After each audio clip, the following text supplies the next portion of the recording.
Justice Beyond Punishment, Understanding the Human Switch. Good evening, everyone. Today, I want to speak not just about crime, but about something deeper, about the human mind, and the invisible switch that, once flipped, can turn ordinary people into abusers, addicts, or even killers.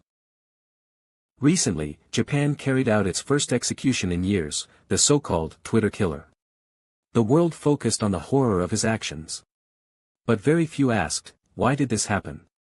What ignites such violence in a human being? Psychologists have long studied this.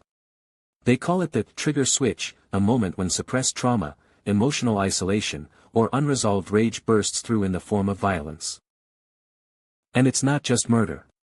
The same mechanism fuels domestic abuse, sexual violence, theft, drug addiction, and other behaviors we call crimes.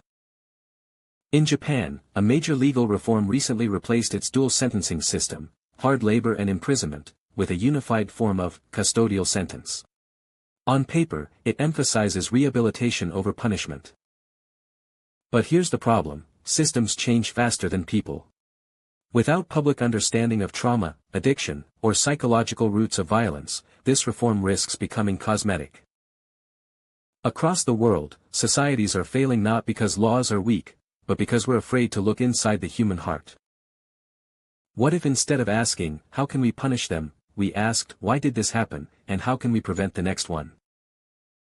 Real justice is not about how many we execute, but how many we heal.